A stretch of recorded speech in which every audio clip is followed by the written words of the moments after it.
सबसे पहले आइए जलमंडल से संबंधित महत्वपूर्ण तथ्यों को देख लेते हैं। देखिए दोस्तों, पृथ्वी की सतह का 2/3 भाग जो है वो पानी से ढका हुआ है और जलमंडल का सबसे बड़ा भाग प्रशांत महासागर है। तो आप जानिए कि प्रशांत महासागर या पैसिफिक ओशन सबसे बड़ा महासागर है। देखिए दोस्तों, अगुलहास गर्म धारा ये हिंद महासागर में चलती है।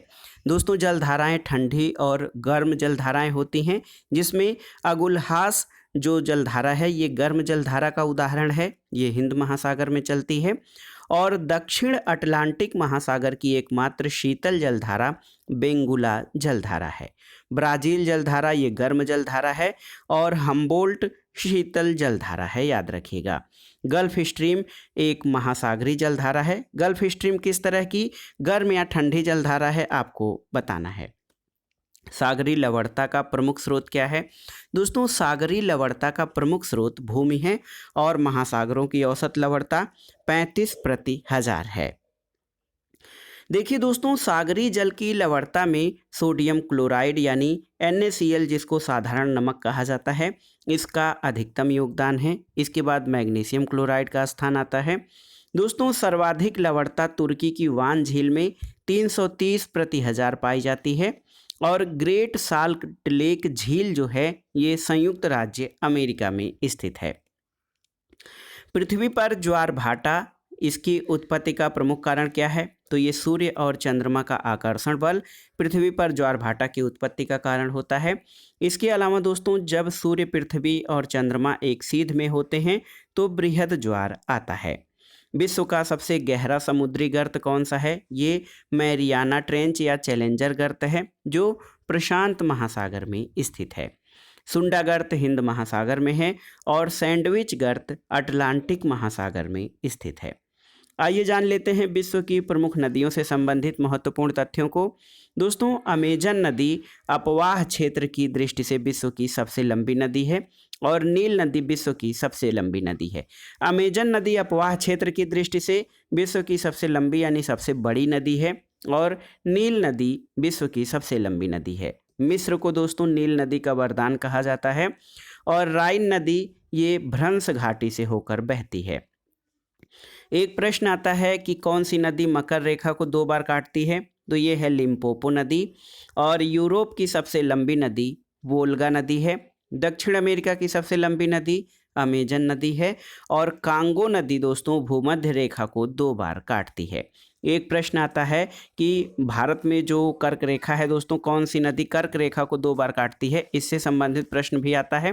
तो याद रखिएगा, कांगो नदी भूमध्य रेखा को 2 बार काटती है, लिम्पोपो नदी मकर रेखा को 2 बार काटती है और एक प्रश्न आपके लिए है कि कौन सी नदी जो है कर्क रेखा को 2 बार काटती है। आइए देखते हैं नदियों के किनारे स्थित नगरों को। देखिए दोस्तों, पेरिस, ये यहाँ पर आप देख सकते हैं कि पेरिस जो है सीन नदी के तट पर, बर्लिन स्प्री नदी के तट पर, वाशिंगटन डीसी पोटोमेक नदी के तट पर, मैड्रिड ये स्पेन का शहर है, ये मेंजेनरेस नदी के तट पर, लाहौर राबी नदी के तट पर, न्यूयॉर्क जो है हडसन नदी के किनारे है, रोम टाइबर नदी के किनारे, लंदन टेम्स नदी और वियना जो है ये डेन्यूब नदी के किनारे है। इसी तरह मिस्र की राजधानी काहिरा नील नदी के तट पर, वान ये राइन नदी के तट पर, पर्थ स्वान नदी के किनारे, कीव जो है दोस्तों निप्पर नदी के किनारे है, एल्ब हैम्बर्ग नदी के किनारे, बैंकॉक शहर ये मेनाम नदी और नोम पेन सिटी ये मेकांग नदी के किनारे है। इसके अलावा हनोई जो कि लाल नदी के किनारे है और यांगून दोस्तों म्यांमार में है, ये इरावदी नदी के किनारे है। अगर जो दुनिया के डेल्टा की बात की जाए तो गंगा ब्रह्मपुत्र का डेल्टा दुनिया का सबसे बड़ा डेल्टा है और ग्रैंड कैनियन एक खड्ड है जिसको महाखड्ड कहा जाता है, ये संयुक्त राज्य अमेरिका में स्थित है। अब आइए आइलैंड यानी द्वीपों के बारे में जानते हैं। दोस्तों, ग्रीनलैंड दुनिया का सबसे बड़ा द्वीप है और मेडागास्कर जो कि हिंद महासागर में है, ये हिंद महासागर का सबसे बड़ा द्वीप है। डियागो गार्सिया गर्त कहाँ पर स्थित है? तो काफ़ी समय तक ये विवादित द्वीप रहा है, हिंद महासागर में है। फिजी द्वीप ये प्रशांत महासागर में स्थित है। होन्शु तो दोस्तों जापान आप जानते हैं 4 द्वीपों से मिलकर बना है। इसमें होन्शु विशालतम द्वीप है और माजुली द्वीप ये ब्रह्मपुत्र नदी के मध्य में स्थित विश्व का सबसे बड़ा नदी द्वीप है। माजुली को असम की सांस्कृतिक राजधानी भी कहा जाता है। दोस्तों ऑस्ट्रेलिया जो है इसको द्वीपीय महाद्वीप कहते हैं। आइए अब झीलें और जलप्रपात से संबंधित महत्वपूर्ण प्रश्नों को देखते हैं। दोस्तों सुपीरियर झील दुनिया की सबसे बड़ी ताजे पानी की झील है। ये कनाडा और संयुक्त राज्य अमेरिका के बीच स्थित है। रूस के साइबेरिया क्षेत्र में बैंकाल झील है जो दुनिया की सबसे गहरी झील है और क्षेत्रफल और आयतन के हिसाब से विश्व की सबसे बड़ी झील कैस्पियन सागर है। आइए देख लेते हैं कुछ झीलों के बारे में। टीटीकाका झील ये पेरू में है, बहुत अधिक ऊंचाई पर स्थित है। विक्टोरिया झील केन्या, तंजानिया और युगांडा के मध्य है। मृत सागर यानी डेथ सी ये जॉर्डन, इजराइल और फिलीपींस के बीच में है और मिशिगन झील संयुक्त राज्य अमेरिका में है। दोस्तों दुनिया का सबसे ऊंचा जलप्रपात या वाटरफॉल साल्टो एंजल है, ये वेनेजुएला में स्थित है। आइए देखते हैं सबसे बड़े या सबसे ऊंचे जलप्रपातों के बारे में। देखिए एंजल जलप्रपात जिसको कि केरेपा कुपाई मेरू या साल्टो एंजल जलप्रपात कहते हैं, वेनेजुएला में है। ये 979 मीटर ऊंचा है। तुगेला प्रपात दक्षिण अफ्रीका में 948 मीटर ऊंचा है। कैटराटास लास ट्रेस हर्मनास ये पेरू में है, 914 मीटर ऊंचा। और ओलो उपेना प्रपात अमेरिका में है, 900 मीटर ऊंचा है। कैटराटा यूम्बिल्ला प्रपात पेरू में 896 मीटर ऊंचा है। तो ये थे दुनिया के सर्वाधिक 5 ऊंचे जलप्रपात। दोस्तों विक्टोरिया जलप्रपात ये जाम्बेजी नदी पर स्थित है। प्रमुख जल संधियों के बारे में जानते हैं। दोस्तों मलक्का जल संधि ये आपकी हिंद महासागर को प्रशांत महासागर से जोड़ती है। जिब्राल्टर जल संधि यूरोप को अफ्रीका से पृथक करती है और अटलांटिक महासागर को भूमध्य सागर से जोड़ती है। इसी तरह बेरिंग जल संधि एशिया को उत्तरी अमेरिका से अलग करती है और प्रशांत महासागर को आर्कटिक महासागर से जोड़ती है।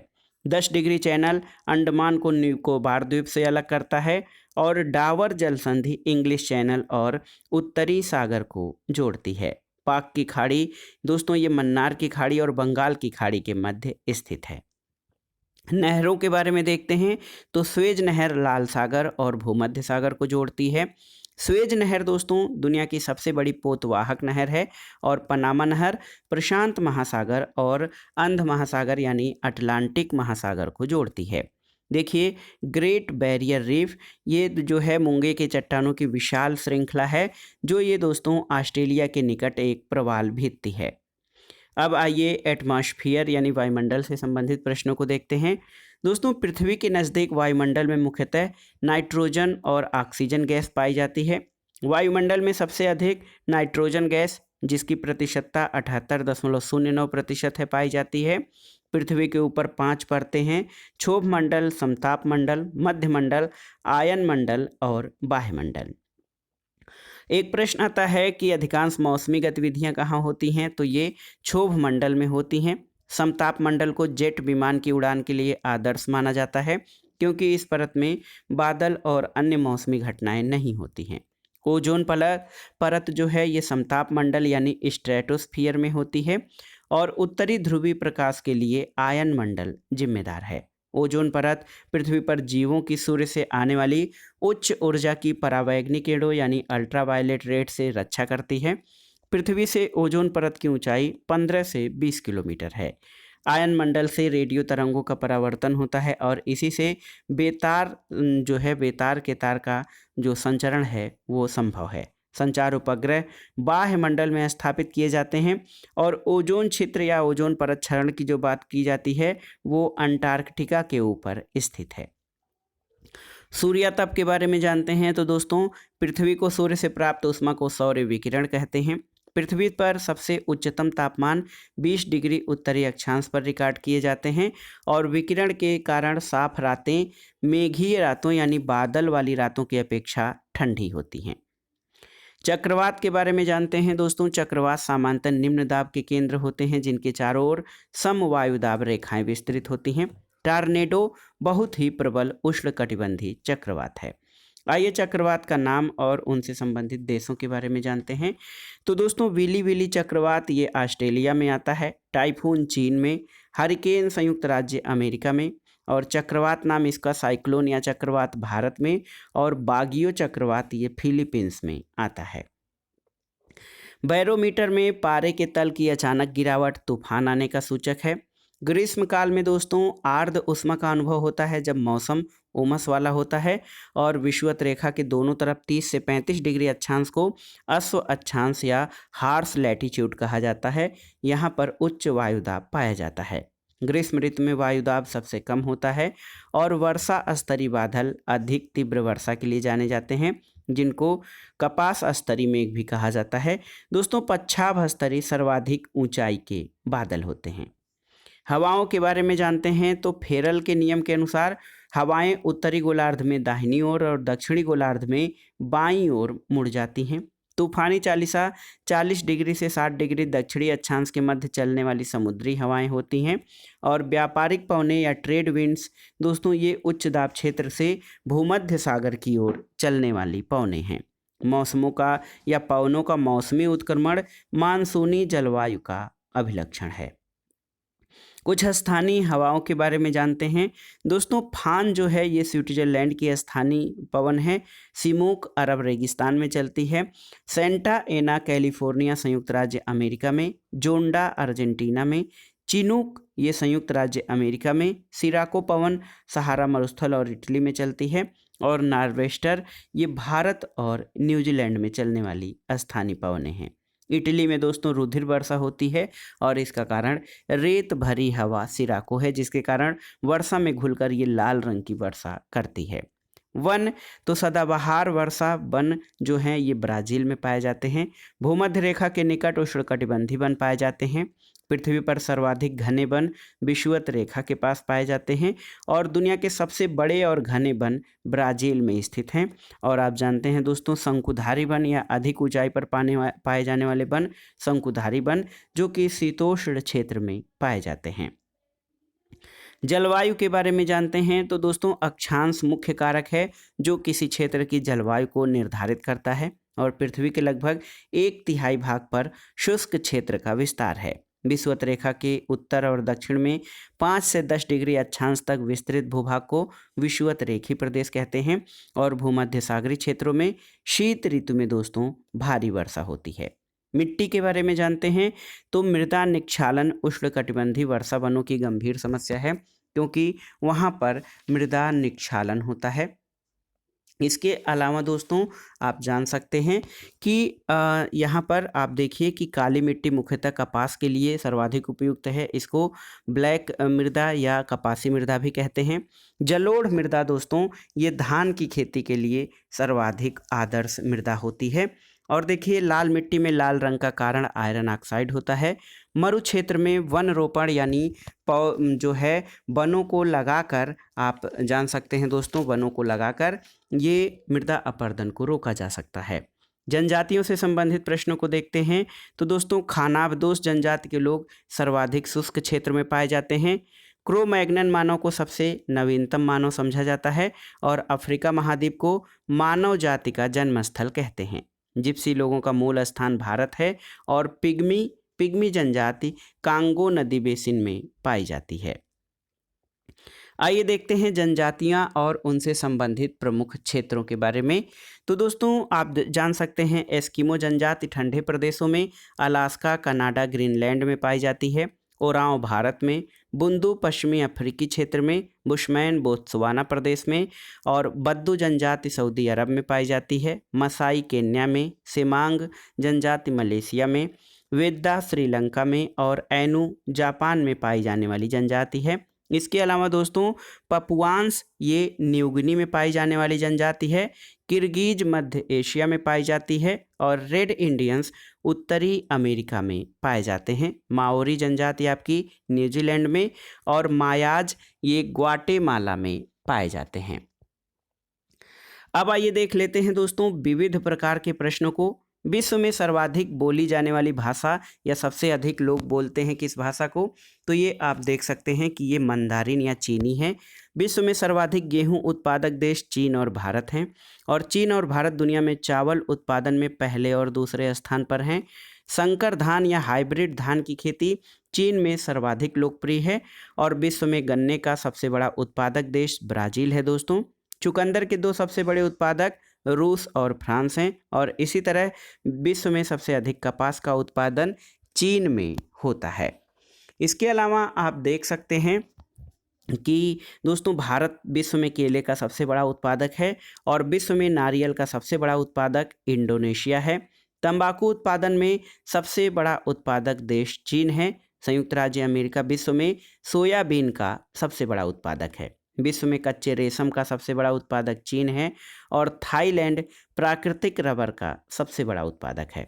कहवा का सबसे बड़ा उत्पादक देश ब्राज़ील है, और नील हरित शैवाल यानी ब्लू ग्रीन एल्गी, इसका प्रयोग जैव रसायन के रूप में होता है, और ये उर्वरक के रूप में भी प्रयोग किया जाता है। एजोला का प्रयोग जैविक खाद के रूप में होता है, और नील हरित शैवाल का प्रयोग धान की खेती के लिए किया जाता है। हेरोइन अफीम पोस्ता से प्राप्त होती है। मैक्सिको में पहली बार दोस्तों उच्च उपज किस्म के बीज विकसित किए गए थे, जिससे कि ग्रीन रेवोल्यूशन यानी हरित क्रांति में मदद मिली थी। कत्था बनाने के लिए खैर वृक्ष की लकड़ी का प्रयोग होता है, और मूंगफली गैम्बिया जो है अफ्रीकी देश है, यहाँ की मुख्य फसल है, और इसका मूल स्थान ब्राज़ील है। एपीकल्चर मधुमक्खी पालन यानी शहद के उत्पादन से संबंधित है। विटिकल्चर का संबंध अंगूर उत्पादन से है, और भारत विश्व की बृहत्तम पशुधन समष्टि है। दुग्ध उत्पादन में भारत का विश्व में प्रथम स्थान है। दोस्तों क्यूबा को चीनी का कटोरा, विश्व का चीनी का कटोरा कहते हैं, और अनेक प्रकार की शराब और शैंपेन के लिए भूमध्य सागरीय क्षेत्र प्रसिद्ध है। टिम्बर का सबसे बड़ा उत्पादक देश संयुक्त राज्य अमेरिका है। पर्यावरण में जैव और अजैव कारक शामिल हैं। ग्रीन हाउस गैस का सबसे बड़ा कारक कार्बन डाइऑक्साइड है, और वन आच्छादन कम होने के कारण बढ़ती हुई आबादी है। जैव विविधता अभियान पर सम्मेलन सचिवालय जो है मॉन्ट्रियल कनाडा में स्थित है। और दोस्तों जलमंडल पृथ्वी का विशालतम पारिस्थितिकी तंत्र है। जीव को किसी भी रूप में धारित करने वाला स्थान जीवमंडल कहलाता है, यानी ऐसे क्षेत्र जहाँ पर जीवों की उपस्थिति होती है जीवमंडल कहा जाता है। पर्णपाती ऐसे वृक्षों को कहते हैं जो अपनी पत्तियां किसी मौसम में गिरा देते हैं। उच्च जन्म दर और निम्न मृत्यु दर जनसंख्या में उच्च वृद्धि दर का अभिलक्षण है। इंडोनेशिया में मुसलमानों की जनसंख्या सर्वाधिक है। खनिजों से संबंधित महत्वपूर्ण प्रश्नों पर आते हैं। तो दोस्तों देख लीजिए, खनिज से जो संबंधित महत्वपूर्ण तथ्य हैं उनको आप देखिए कि कोयला, कच्चा तेल, प्राकृतिक गैस, जीवाश्म ईंधन कहलाते हैं। इसके अलावा पत्थर के कोयले का सर्वाधिक भंडार संयुक्त राज्य अमेरिका में पाया जाता है, और चीन में विश्व में कोयले का सबसे बड़ा उत्पादन होता है। पृथ्वी के गर्भ में दूसरी सबसे ज़्यादा पाई जाने वाली धातु लोहा है, और चीन विश्व में लौह अयस्क का भी सबसे बड़ा उत्पादक है।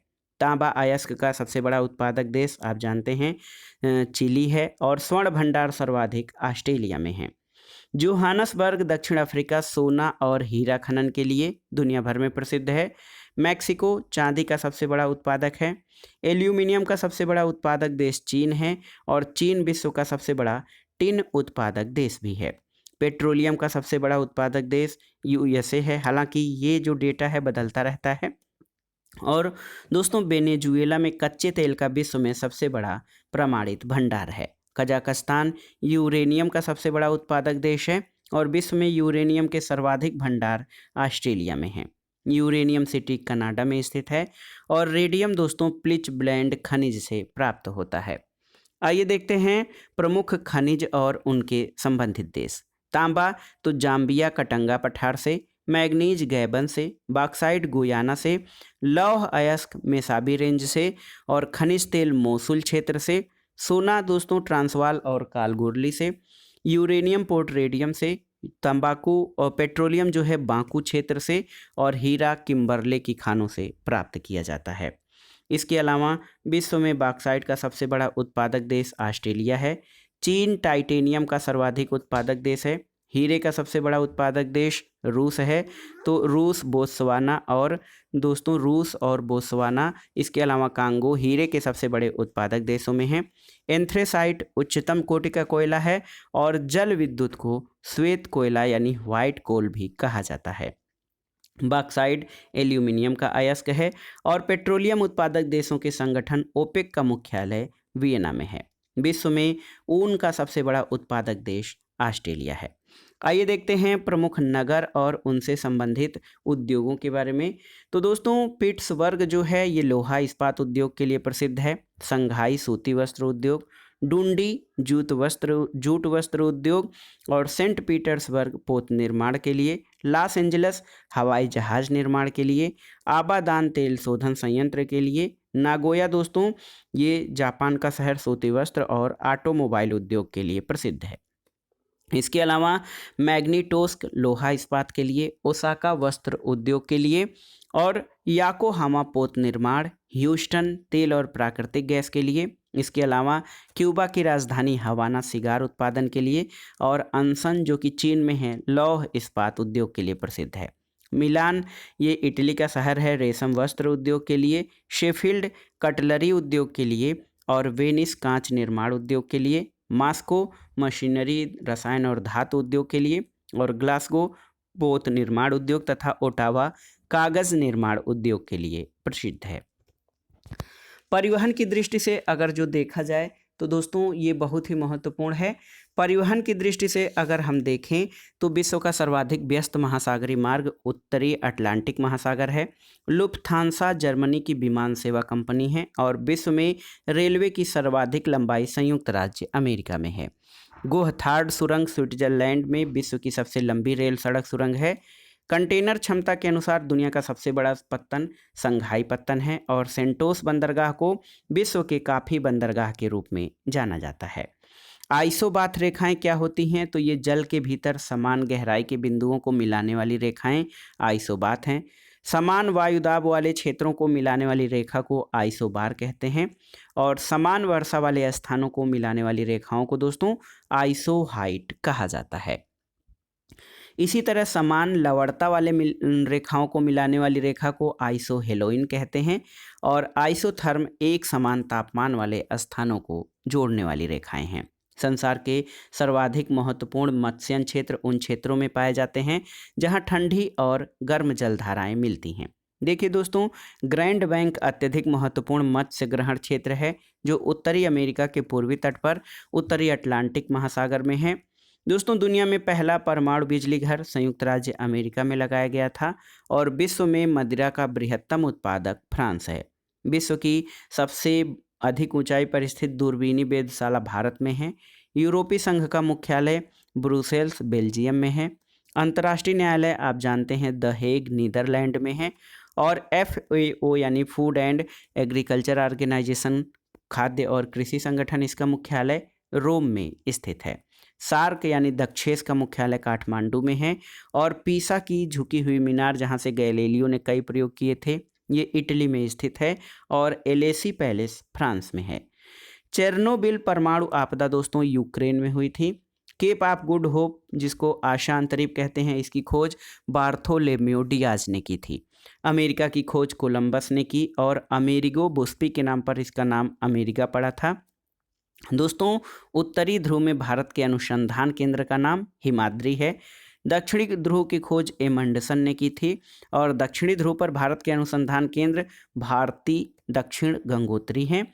इसके अलावा कोहरा जो है वो गैस में परिक्षिप्त द्रव का उदाहरण है। आइए जानते हैं लास्ट में दोस्तों विश्व के 5 सबसे बड़े द्वीपों के बारे में। यहाँ से प्रश्न पूछे जाते हैं। देखिए ग्रीनलैंड सबसे बड़ा द्वीप है और इसका क्षेत्रफल कितना है 21,66,086 वर्ग किलोमीटर। ये आर्कटिक और अटलांटिक महासागर के मध्य अवस्थित है और राजनीतिक रूप से ये डेनमार्क का भाग है। न्यू गिनी तो ये 7,85,753 वर्ग किलोमीटर है इसका क्षेत्रफल और प्रशांत महासागर स्थित द्वीप जो ओसेनिया उपक्षेत्र के मेलानेशिया में स्थित है। इस द्वीप पर 2 देश इंडोनेशिया और पपुआ गिनी का विस्तार है। बोर्नियो द्वीप तीसरे नंबर पर है 7,48,168 वर्ग किलोमीटर। ये दक्षिणी चीन सागर, सुलू सागर, सेलेबीस सागर, मक्कासर स्ट्रेट, जावा सागर और कारीमाता स्ट्रेट से घिरा हुआ है। 3 देश ब्रुनेई, इंडोनेशिया और मलेशिया की भूमि वाला द्वीप है। तो बोर्नियो द्वीप पे 3 देशों का विस्तार है, ब्रुनेई, इंडोनेशिया और मलेशिया। इसके अलावा चौथे नंबर पर मेडागास्कर द्वीप है, जो कि हिंद महासागर का सबसे बड़ा द्वीप है। इसका क्षेत्रफल 5,87,713 वर्ग किलोमीटर है। और 5वें क्रम पर बैफिन द्वीप है, 5,07,451 वर्ग किलोमीटर। ये कनाडा स्थित विश्व का सबसे बड़ा द्वीप है। तो दोस्तों, ये था आज का वीडियो। यूपीपीसीएस प्रारंभिक परीक्षा के लिए हमने भूगोल से संबंधित महत्वपूर्ण वन लाइनर प्रश्नों को कवर किया, जो आपके क्विक रिवीजन में बहुत ही उपयोगी होगा। ये प्रश्न लोक सेवा आयोग उत्तर प्रदेश और अन्य राज्यों द्वारा आयोजित परीक्षाओं के लिए बहुत ही उपयोगी है। साथ ही इसका उपयोग आप सभी लोग टीजीटी, पीजीटी, जीआईसी प्रवक्ता, इसके अलावा एलटी ग्रेड आदि में सामाजिक विज्ञान के लिए, जिनको भूगोल को ऑप्शनल के रूप में चुनना हो, वो इसको प्रयोग कर सकते हैं। और दोस्तों, वीडियो आपको कैसा लगा हमें कमेंट बॉक्स में ज़रूर बताइएगा। वीडियो को लाइक करें, शेयर करें और इस चैनल मार्गदर्शन फॉर सिविल सर्विसेज को सब्सक्राइब करें। वीडियो देखने के लिए धन्यवाद दोस्तों। नमस्कार।